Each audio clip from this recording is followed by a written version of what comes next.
Battery চালিত রিকশা চলাচল বন্ধের আদেশ বাতিল চেয়ে রাষ্ট্রপক্ষের আবেদন, আজও রাজধানীর বিভিন্ন এলাকায় চালকদের বিক্ষোভ। দুর্নীতি বৈষম্যমুক্ত বাংলাদেশ গড়তেই স্বৈরাচার পতন আন্দোলনে অঙ্গহানি, বললেন ভুক্তভোগীরা। সরকার ঘোষিত সুযোগ সুবিধার দ্রুত বাস্তবায়ন দাবি। বেড়ে চলেছে ডেঙ্গুতে আক্রান্ত ও মৃতের সংখ্যা, খোদ হাসপাতালেও মশার উৎপাত। কর্তৃপক্ষের উদাসীনতাকে দুষছেন ভুক্তভোগীরা। এবং নানা সমস্যায় জর্জরিত ঝালকাঠির কাঠালিয়া স্বাস্থ্য কমপ্লেক্স, ব্যাহত 2 লাখ মানুষের স্বাস্থ্যসেবা, ব্যবস্থার আশ্বাস কর্তৃপক্ষের।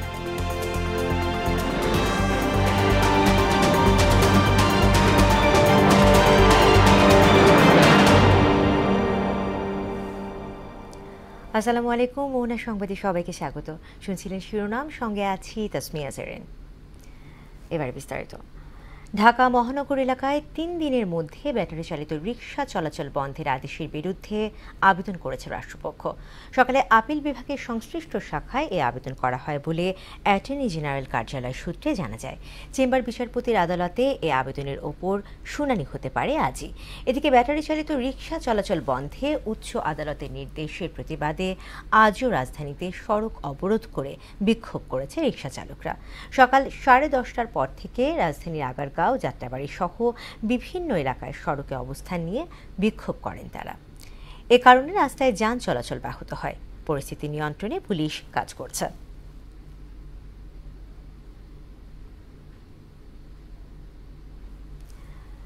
রাজধানীর উত্তরা পূর্ব থানার ফজলুল করিম হত্যা মামলায় পুলিশের সাবেক আইজি চৌধুরী আবদুল্লাহ আল মামুনের 3 দিনের রিমান্ড মঞ্জুর করেছেন আদালত। সকালে ঢাকা মেট্রোপলিটন ম্যাজিস্ট্রেট আরিফুর রহমান এ আদেশ দেন। এদিন কারাগার থেকে চৌধুরী আবদুল্লাহ আল মামুনকে আদালতে হাজির করা হয়। এরপর মামলার সুষ্ঠু তদন্তের স্বার্থে তদন্ত কর্মকর্তা ডিবির উত্তরা জোনাল টিমের পরিদর্শক মাহমুদুর রহমান তার 10 দিনের রিমান্ড চেয়ে আবেদন করলে আসামি পক্ষ রিমান্ড বাতিল এবং জামিন আবেদন করেন। উভয় পক্ষের শুনানি শেষে বিচারক 3 দিনের রিমান্ড মঞ্জুর করেন।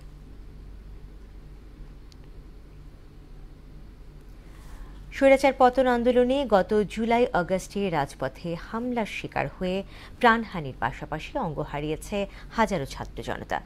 দেশের স্বার্থে জীবন বাজি রাখা এই অকুতোভয় বীর সন্তানদের জন্য সরকার ঘোষিত সুযোগ সুবিধায় সন্তুষ্ট তারা। তবে দ্রুত এ ঘোষণার বাস্তবায়নও চান ভুক্তভোগীরা। আরও জানাচ্ছেন ওবায়দুল মারুফ।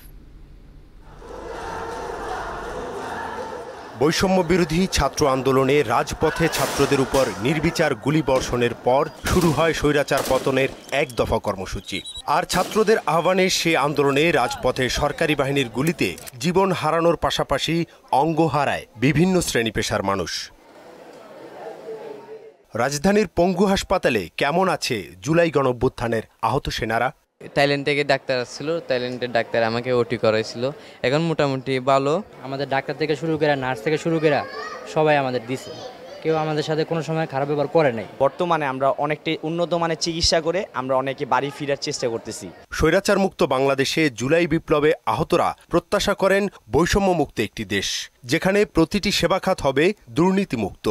যারা আহত হয়েছে, যারা নিহত হয়েছে, এদের পরিবারের যাতে সাপোর্ট দেয় সরকারিভাবে, আমরা এটা আশা প্রত্যাশা করতেছি। গণহত্যাকারীদেরকে এমন দৃষ্টান্তমূলক শাস্তি দেওয়া হোক যাতে তারা এমন কখনো না করে। আমার সাথে যা হয়েছে বা আমাদের সাথে যা হয়েছে সেটা তো আর ফেরত আসবে না, কিন্তু পরবর্তীতে হচ্ছে এরকম নৃশংস হত্যাকাণ্ড যাতে না হয়। আমাদের জন্য ডাক্তার নিয়ে আসছে ইউকে থেকে, ইংল্যান্ড থেকে ডাক্তার আসছিল, তো উনি আমার রগের অপারেশন করছে, পুরো পায়ে কাটাছিড়া করে রগ লাগাইছে। চিকিৎসা সেবায় সন্তুষ্টি জানিয়ে সরকারের ঘোষিত সুবিধাদি দ্রুত বাস্তবায়নের দাবিও জানান তারা। জুলাই গণঅভ্যুত্থানে যারা নিজেদের দৃষ্টি এবং অঙ্গ দিয়ে স্বৈরাচারকে দেশ থেকে পালিয়ে যেতে বাধ্য করেছে, তাদের দাবি তাদের সুচিকিৎসা অব্যাহত রাখার পাশাপাশি তাদের পুনর্বাসন করতে হবে। একই সঙ্গে নতুন বাংলাদেশে আর যাতে কোনো ধরনের অন্যায়, অবিচার, ঘুষ, দুর্নীতি, রাহাজানি না থাকে, সে ব্যাপারে নতুন সরকারদেরও প্রতিজ্ঞাবদ্ধ হতে হবে। ওবায়দুল হক মারুফ, মোহনা সংবাদ, ঢাকা। প্রতিদিনই হাসপাতালে ভর্তি হচ্ছে ডেঙ্গু আক্রান্ত রোগী। বাড়ছে মৃত্যু এবং নতুন সংক্রমণের সংখ্যা। এদিকে হাসপাতালগুলোতে ভর্তি হওয়া রোগীর স্বজনরা জানান, সকাল দুপুর রাত খোদ হাসপাতালেই মশার উৎপাতের কথা। এ নিয়ে শঙ্কায় আছেন তারা। আর ডিএনসিসি হাসপাতালের অ্যাডমিন অফিসার সাদিয়া সুলতানা মশার উৎপাত প্রতিরোধে যথাযথ কর্তৃপক্ষের উদাসীনতাকে দায়ী করে জানান, হাসপাতালটির আশপাশে পরিষ্কার না করে শুধু ভেতরে পরিষ্কার করে মশা নিধন সম্ভব নয়। পরে ওনার পেটে এবং ফুসফুসে পানি চলে আসছিল, তারপর হচ্ছে প্লেটলেট কমে যাচ্ছিল এবং প্রেশার ফল করছিল। রুগী হয়তো নাইলে আমরা মশারির তলে হয়তো কোনো রকম রাখলাম, কিন্তু রুগীর বাইরে যে থাকে, যারা রুগীর সাথে লোকজন থাকে, তাদের তো কামড়াচ্ছে। রুগীর সাথে যারা আছে এদের মশার কামড়াচ্ছে, এমনকি ওয়াশরুমে বিভিন্ন চিপা চাপা প্রচুর পরিমাণ মশা আছে। মশাটা তো কামড়ায় আপু, এই যে অনেক মশা মাছি, এটা অনেক সমস্যাই করতেছে। এটা কিছু করার নেই আমাদের, মানে আমাদের এইভাবেই থাকতে হইতেছে। আমাদের তার কোনো নিরাপত্তার কোনো ব্যবস্থা করে নেই। আমাদের হাসপাতালের ভেতরে যে অংশটুকু রয়েছে সেখানে আমরা আমাদের যারা কর্মী রয়েছে তাদেরকে আমরা কাজে লাগাচ্ছি, কিন্তু আমাদের হাসপাতালের ঠিক পাশে যে বিল্ডিংগুলো রয়েছে সেখানের অবস্থা যেরকম, সেই জায়গাটা থেকে যদি আমরা পরিষ্কার না করতে পারি, সেই মশাগুলো তো আমাদের হাসপাতালের মধ্যে চলে আসছে। তো এই জায়গার দায়গুলো যাদের নেয়ার কথা তাদের তো আমরা সেরকমভাবে দেখছি না যে তারা এতটা সচেতন হয়েছে বা তারা এতটা অ্যাক্টিভ রয়েছে। ঝালকাঠির কাঠালিয়া উপজেলায় প্রায় 2 লাখ মানুষের স্বাস্থ্যসেবায় একমাত্র ভরসা উপজেলা স্বাস্থ্য কমপ্লেক্সটি। কিন্তু দুর্গম যাতায়াত ব্যবস্থা ও পরিবহন খরচ বেশি হওয়ায় গর্ভবতী মা ও শিশু এবং বৃদ্ধদের হাসপাতালে নিয়ে যাওয়া অনেকটা কষ্টসাধ্য। সেই সাথে রয়েছে ডাক্তার সংকটও। সব জেনে জেলা সিভিল সার্জন বলেছেন, উপজেলার সদরে একটি স্বাস্থ্যকেন্দ্র স্থাপনের প্রস্তাব প্রক্রিয়াধীন রয়েছে। রুহুল আমিনের প্রতিবেদন, জানাচ্ছেন মুসরাত জাহান। ঝালকাঠির কাঠালিয়া উপজেলার প্রায় 2 লাখ মানুষের চিকিৎসা সেবার একমাত্র ভরসাস্থল এই উপজেলার স্বাস্থ্য কমপ্লেক্সটি, যা উপজেলার সদর থেকে প্রায় 12 কিলোমিটার দূরে নিভৃত এলাকা আমুরায় অবস্থিত।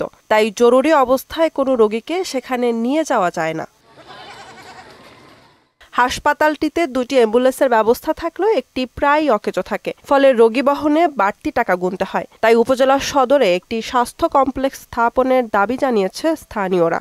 পশ্চিম অংশের যে লোকজন আছে এরা এখানকার এই যে স্বাস্থ্যকেন্দ্রের সুফল ভোগ করতে পারে না। যদি কাঠালিয়া উপজেলা সদরে একটি স্বাস্থ্যকেন্দ্র নির্মাণ করা হয় তাহলে এখানকার সকল মানুষজন খুবই সুবিধা পাবে এবং তারা স্বাস্থ্যসেবা নিতে পারবে। আমাদের চিকিৎসা ঠিক মতো হইতে আছে না, আরো ডাক্তারের দরকার।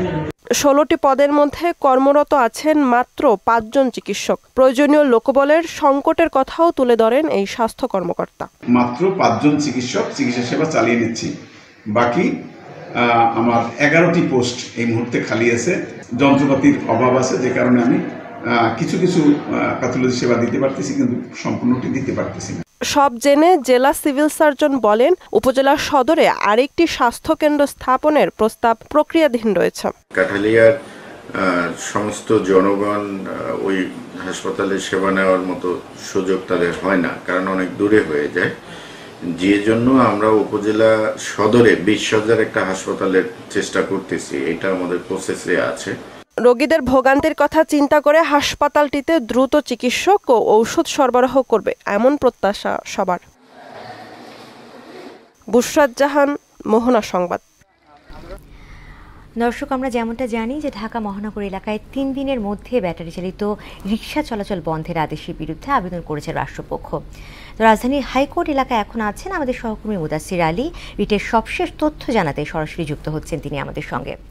মুদাসির, অটোরিকশা বন্ধে উচ্চ আদালতের নির্দেশের বিরুদ্ধে স্থগিতাদেশের চেয়ে যে আবেদনের যে শুনানি করার কথা ছিল সেটা কি হয়েছে?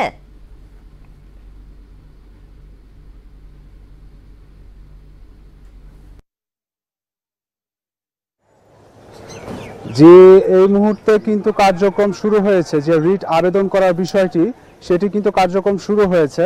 তো কিছুক্ষণের মধ্যে জানানো হবে যে এই যে রাজধানীতে অটোরিকশা চলাচলে যে বন্ধ নির্দেশ দিয়েছিল হাইকোর্ট, তার বিপক্ষে যে রিট আবেদন সেটির বিষয়ে বিস্তারিত জানানো হবে। তো এর জন্য কিন্তু যুক্তিতর্ক উপস্থাপন চলছে এবং এখানে যেটা বলা হচ্ছে যে অটোরিকশায় কিন্তু লাখো মানুষের কর্মসংস্থান রয়েছে, সুতরাং রাতারাতি কিন্তু বন্ধ করা যাবে না বলে বলা হচ্ছে। আরেকটি বিষয় হচ্ছে যে এখানে কিন্তু সুনির্দিষ্ট নীতিমালা আকারে কিন্তু এই অটোরিকশাকে কিন্তু রাখা যায়। সে আওতায় পড়বে যেমন লাইসেন্স প্রদান, তারপরে হচ্ছে ইঞ্জিনের যে ব্যাটারি আছে সে ব্যাটারি কিভাবে পরিচালিত হবে এবং কিভাবে কোন জায়গায় কিভাবে বিক্রি হবে সে নিয়ে একটি যে নীতিমালা হবে সেই নীতিমালা প্রণয়ন করেও কিন্তু অটোরিকশা কিন্তু রাখা যায়। এর আগেও কিন্তু এরকম একটি কথা উঠেছিল, এর আগে যে সরকার ছিল সে আমলে কিন্তু এই কথাটি উঠেছিল, কিন্তু উঠলেও দেখা যায় কোনো কারণে সেটি আর কার্যকর করেনি, সেটি খারিজ করে দিয়েছিল আদালত। তবে এবার যেহেতু সরকার একটু ভিন্ন, নতুন সরকার, এই অন্তর্বর্তী সরকার কিন্তু সংস্কারের পক্ষে, সুতরাং এখানে কিন্তু একটি সুনির্দিষ্ট নীতিমালা আকারে চাইলে রাখা যেতে পারে বলে বলা হচ্ছে যে রিট আবেদন যারা করবে তারা। তো এখানে এই রিটের পক্ষে কিছুক্ষণ পরে কিন্তু গণমাধ্যম কর্মীদের জানানো হবে যে এই যে রাজধানীতে অটোরিকশা চলাচলে যে বন্ধ করার যে আদেশ দিয়েছিল হাইকোর্ট, সেটি স্থগিত করার জন্য যে আদেশ, সেটি কিন্তু রিট আবেদন করা হয়েছে কিনা সে বিষয়ে বিস্তারিত জানানো হবে। আরেকটি বিষয় হচ্ছে যে এতে রাখা হলেও যে নীতিমালা করা যদি হয়ে থাকে এবং এই যুক্তিতে যদি সেটি রাখা হয় যে স্থগিত করা হয়, তাহলে সেই নীতিমালাগুলো কিন্তু রাতারাতি বাস্তবায়ন করা সম্ভব নয়, ধাপে ধাপে করতে হবে। আরেকটি বিষয় আপনাকে জানিয়ে রাখতে চাই, যেটি হচ্ছে যে অটোরিকশা যদি বন্ধ করা হয় তবে সেটি এখন না, যেটি জানানো হয়েছে যে এখন না, সেটি বন্ধ করতে হবে ধাপে ধাপে। এবং শুধু তাই নয়, কোন কোন সড়কে অটোরিকশা চলবে আর কোন কোন সড়ক অটোরিকশা চলবে না সেটিরও কিন্তু একটা সুনির্দিষ্ট নীতিমালা থাকবে এবং সে সম্পর্কিত যে আইন থাকবে সেটিকে কিন্তু কঠোর প্রয়োগ করতে হবে। কারণ এটিও কিন্তু অস্বীকার করার উপায় নেই যে অটোরিকশাতে কিন্তু দুর্ঘটনাও ঘটেছে এবং তাদের যে ব্যাপার চালচলন সেটাও কিন্তু একটি বেশ সমালোচনার একটা ব্যাপার রয়েছে। সুতরাং সেখানেও কিন্তু কিরকম নীতিমালা হবে এবং সেটি কত বাস্তবায়ন হবে সেই বিষয়গুলো কিন্তু মাথায় রেখে কিন্তু এই রিটের পিছনে যুক্তি কিন্তু উপস্থাপন করা হচ্ছে।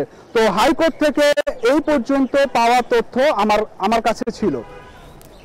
মুদাসির, আপনাকে ধন্যবাদ। দর্শক, হাইকোর্ট প্রাঙ্গণ থেকে জানাচ্ছিলেন সহকর্মী মুদাসির আলী। গাজীপুর সদর উপজেলার লুটিয়ারচালা এলাকায় বন বিভাগে 9 একর বনভূমি দখল করে নির্মাণ করা শতাধিক বাড়িঘর উচ্ছেদ করেছে বন বিভাগ। সোমবার সকাল থেকে উপজেলা নির্বাহী কর্মকর্তা মামুনুর রশিদের নেতৃত্বে এই উচ্ছেদ অভিযান পরিচালনা করেন। এ সময় শতাধিক ঘরবাড়ি ভেঙে গুড়িয়ে দেওয়া হয়। প্রশাসন বলছেন সরকারি জমি রক্ষার্থে তারা এই অবৈধ দখলদার উচ্ছেদ করেছেন। এ উচ্ছেদ অভিযান অব্যাহত থাকবে বলেও জানান ঢাকা বিভাগীয় বন কর্মকর্তা ডিএফও শারমিন আক্তার। মৌসুম শুরুর পর থেকেই জয়পুরহাটে বীজ, আলু ও সারের সংকট দেখা দিয়েছে। নির্ধারিত দামের চেয়ে অতিরিক্ত টাকায়ও বীজ সংগ্রহ করতে পারছেন না কৃষকরা। প্রশাসনের পক্ষ থেকে ডিলার ও খুচরা ব্যবসায়ীদের নিয়ে দফায় দফায় সভা করেও দাম নিয়ন্ত্রণ করা যাচ্ছে না। কৃষি বিভাগের দাবি সংকট নয়, অসাধু ব্যবসায়ীদের কারসাজির কারণেই আলু বীজের সংকট দেখা দিয়েছে। আক্তার হোসেন বকুল ও মিলন রায়হানের প্রতিবেদন, জানাচ্ছেন আফরিন পপি। মুন্সিগঞ্জের পর আলু উৎপাদনে দেশের দ্বিতীয় বৃহত্তম জেলা জয়পুরহাট। এখানকার উৎপাদিত আলু স্থানীয় চাহিদা মিটিয়ে সারা দেশে সরবরাহ করা হয়। পাশাপাশি জেলার 19টি হিমাগারে সংরক্ষণ করা হয় খাবার ও বীজ আলু। ভালো দামের আশায় আগাম জাতের আলু চাষে স্বপ্ন বুনছেন কৃষকেরা। মাঠে মাঠে এখন আলু বীজ বপনে ব্যস্ত হয়ে পড়েছেন স্থানীয় চাষিরা। বর্তমানে আলু বাজার ঊর্ধ্বগতির কারণে এবার নতুন করে সিদ্ধান্ত নিলাম যে আলু গতবারে যা লাগাইছিলাম তার চেয়ে 3 গুণ বেশি লাগাচ্ছি। এবারে 5 একর আপনার আমি আলু লাগাচ্ছি। আলুর ফলন আশা করি আশানুরূপ হবে। এই জমিতে ধান লাগাচ্ছি, লাগার পর কাটে এই জমিতে আলু লাগাবো। কৃষকরা বলছেন গত বছরের তুলনায় এবার বীজের দাম বেড়েছে। এর সাথে সার, কীটনাশক সহ শ্রমিকের মজুরিও। আমরা ধান কাটি, ধান কাটার পর আলু লাগাই এবং সরিষা, গম এগুলো সব কিছু লাগাই। এই সময়ে মজুরি কিষানের দাম বেশি হয়। কৃষকরা আলু, সরিষা জমি লাগার জন্য আমাদের টিলার, পাওয়ার টিলার দিন রাত চলে, 2টা করে ড্রাইভার লাগে। আবার আপনার মনে রেডি করা লাগে জমি চাষের জন্য। এবার বিএডিসি, ব্রাক, এসিআই কোম্পানির বীজ আলুর চাহিদা বেশি। এছাড়া অন্যান্য বীজের দাম ও চাহিদা কম থাকলেও বিক্রি হচ্ছে বেশি দামে। এই মাঠে ধান কাটার পর এই জমিগুলা সব পড়েছিল, পড়ে থাকার পর এখন কেউ আবাদ টাবাদ করেছিল না, এখন বীজের দাম বেশি জন্য সবাই আবাদ করতেছে। আলুর বীজ ও সার নিয়ে অনিয়মের কোনো অভিযোগ পেলে ব্যবস্থা নেওয়া হচ্ছে বলে জানান এই কর্মকর্তা। সার নভেম্বর মাসে সার কেবল উঠছে, এটা কেবল উঠা শুরু হচ্ছে, যার জন্য সারের কোনো সমস্যা নেই, সার চলে আসবে। মনিটরিং করছি, যেখানে আমরা অভিযোগ পাচ্ছি সেখানে যাচ্ছে, মোবাইল কোর্ট হচ্ছে। বীজ ও সার নিয়ে অসাধু ব্যবসায়ীদের সিন্ডিকেট ভেঙে উৎপাদন খরচ না কমালে বাজার থেকে বেশি দামে আলু কিনতে হবে, এমন আশঙ্কা এই জনপ্রতিনিধির। পাঁচবি থানার মধ্যে সবচেয়ে বেশি আলু উৎপাদিত হয়। ইতিমধ্যে আমার ইউনিয়নে প্রায় সমস্ত মাঠ আলু রোপণে ভরে গেছে। এবার অতিরিক্ত আলু রোপণের কারণে বীজের কিছুটা সংকট এবং সেই সঙ্গে সারেরও কিছুটা ক্রাইসিস শেষ মুহূর্তে এসে মনে হচ্ছে। চলতি মৌসুমে জেলায় 44,000 হেক্টর জমিতে আলু চাষের লক্ষ্যমাত্রা ধরা হয়েছে। এর বিপরীতে বীজের চাহিদা রয়েছে প্রায় 60,000 মেট্রিক টন। আফরিন পপি, মোহনা সংবাদ। দেশের বাইরে খবর। চলমান ইসরায়েলি হামলায় ফিলিস্তিনের গাজা ভূখণ্ডে গত 24 ঘন্টায় আরও 35 ফিলিস্তিনি নিহত হয়েছে। উপত্যকাটিতে 1 বছরের বেশি সময় ধরে চলা হামলায় নিহত হয়েছে 1000-এর বেশি চিকিৎসক ও নার্স। অন্যদিকে ইসরায়েলি ভূখণ্ডে 3 শতাধিক ক্ষেপণাস্ত্র হামলা চালিয়ে ইসরায়েলি সেনাদের পিছু হটতে বাধ্য করেছে সশস্ত্র গোষ্ঠী হিজবুল্লাহ। কাজী শাহরিনের ডেস্ক রিপোর্ট। বিশ্ব মতামতকে তোয়াক্কা না করে ফিলিস্তিনে প্রাণঘাতী হামলা অব্যাহত রেখেছে নেতানিয়াহু সেনারা। এ হামলায় গাজা ভূখণ্ড যেন পরিণত হয়েছে ধ্বংসস্তূপে। চলমান হামলায় গত 24 ঘন্টায় নতুন করে মৃত্যু হয়েছে 35 ফিলিস্তিনির, আহত হয়েছে আরও 94 জন। গত অক্টোবর থেকে এ পর্যন্ত চলা হামলায় মৃতের সংখ্যা বেড়ে দাঁড়িয়েছে 44,221 জনে এবং আহত হয়েছে 1,04,000-এরও বেশি মানুষ। এদিকে চলমানে বর্বরতায় গত 1 বছরে নিহত হয়েছে 1,000-এর বেশি চিকিৎসক ও নার্স। ফিলিস্তিনি সংবাদ সংস্থা জানিয়েছে হতাহতের পাশাপাশি 310 জনের বেশি চিকিৎসাকর্মীকে মৃত্যুদণ্ড দেয়া হয়েছে। অন্যদিকে ইসরায়েলি ভূখণ্ডে 340টি ক্ষেপণাস্ত্র নিক্ষেপ করেছে হিজবুল্লাহ গোষ্ঠী। প্রথমবারের মতো তারা দক্ষিণ ইসরায়েলের আজদোদ নৌঘাঁটিতে এ হামলা চালায়।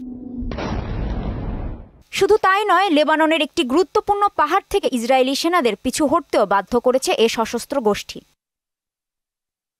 কাজী শাহরিন, মোহনা সংবাদ। 8 বছর পর ঢাকা ক্যাপিটালসকে শিরোপার স্বাদ পাইয়ে দিতে চান দলটির সিইও আতিক ফাহাদ। লক্ষ্য পূরণের সর্বোচ্চ চেষ্টা চলছে বলেও মোহনা টেলিভিশনকে দেয়া একান্ত সাক্ষাৎকারে জানান তিনি। খোলামেলা অনেক কথা বললেও দলের নেতৃত্বে কে থাকবেন তা খোলাসা করেননি আতিক ফাহাদ। বিপিএলের ঢাকা ক্যাপিটালসের প্রত্যাশার গল্প জানাচ্ছেন কাজী বাপু। বিপিএলে ঢাকাকে অভাগাই বলা যেতে পারে। শেষ কয়েক মৌসুমে মালিকানা বদলালেও 2016 সালের পর কোনো শিরোপা জিততে পারেনি ঢাকা। এবার মালিকানায় এসেছে পরিবর্তন। চিত্রনায়ক শাকিব খানের মালিকানাধীন হারলেন গ্রুপ কিনে নিয়েছে রাজধানীর দলটিকে। এরপরেই সিও শোনালেন আশার কথা। আমরা তো চ্যাম্পিয়ন হওয়ার ইন্টেনশন নিয়ে আসছি, আর হোপফুলি আমরা চ্যাম্পিয়ন হব। নতুন দেশে নতুন ভাবে আমরা যাতে রিপ্রেজেন্ট করতে পারি, সেটা শুধুমাত্র ক্রিকেট ইন্ডাস্ট্রিতে না, বাকি যেসব ইন্ডাস্ট্রিগুলো আছে সেগুলো তো আমরা যাতে কন্ট্রিবিউট করতে পারি। আমাদের সোশ্যাল নেটওয়ার্কে আমাদের বর্তমানে সবচেয়ে এঙ্গেজমেন্ট বেশি, তো আমরা ডিসিশন নিয়েছি বিভিন্ন স্কিল সেটের কিছু টপ মানুষজনকে আমাদের সোশ্যাল নেটওয়ার্কের থ্রুতে প্রমোট করব। ইডেন গার্ডেন থেকে ওয়াংখেড়ে গেল 16 বছর ভারতের মাঠগুলোই যেন আইপিএল এর সময়টায় শাহরুখ খানের বাড়িঘর। ইডেন গার্ডেন হয়ে চিপক, অরুণ জেটলির বারান্দায় যেন শাহরুখের অঘোষিত মান্নাত। কিং খানের মতো ঢাকার মাঠে দেখা যাবে বাংলাদেশের নাম্বার 1 শাকিব খানকে। উনার কথা তো আপনারা শুনেছেনই, উনি খুবই এক্সাইটেড, আর হচ্ছে উনার ইচ্ছা আছে প্রায় প্রত্যেক ম্যাচই গিয়ে দেখার। হয়তো সময় হবে না, but most of the time he will be there in the stadium. দেশি লিটন মুস্তাফিজের সঙ্গে ঢাকার দলে আছেন থিসারা পেরেরা, জনসন চার্লসরাও। কে হবেন দলটির অধিনায়ক খোলাখুলি স্পষ্ট না করলেও 2-1 জনের নাম এড়িয়ে যেতে পারেননি সিইও। কোচিং প্যানেলে যারা আছে, নিয়াজ খান আছে, সাইদ আজমল আছে, সুজন ভাই আছে, উনাদের সামনে তো প্রত্যেকটা প্লেয়ার আছেই। তো উনার যেটা ডিসিশন নেই আমরা সেদিকে অগ্রসর হব। হতে পারে লিটন দাস, হতে পারে তিসারা পেরেরাও হতে পারে। আমার কাছে মনে হয় প্রত্যেকেই নিজ নিজ জায়গা থেকে যথেষ্ট ক্যাপেবল। শুধু দেশের ভেতর নয়, বাইরেও দল কেনার পরিকল্পনার কথা জানালেন ঢাকা ক্যাপিটালসের সিইও। ক্রিকেট ইন্ডাস্ট্রির গ্রোথটা যাতে এনশিওর হয়। কাজী পাপ্পু, মোহনা সংবাদ, ঢাকা। করতে পারি। শেষ করব মোহনা সংবাদ, যাবার আগে শিরোনামগুলো আরো একবার।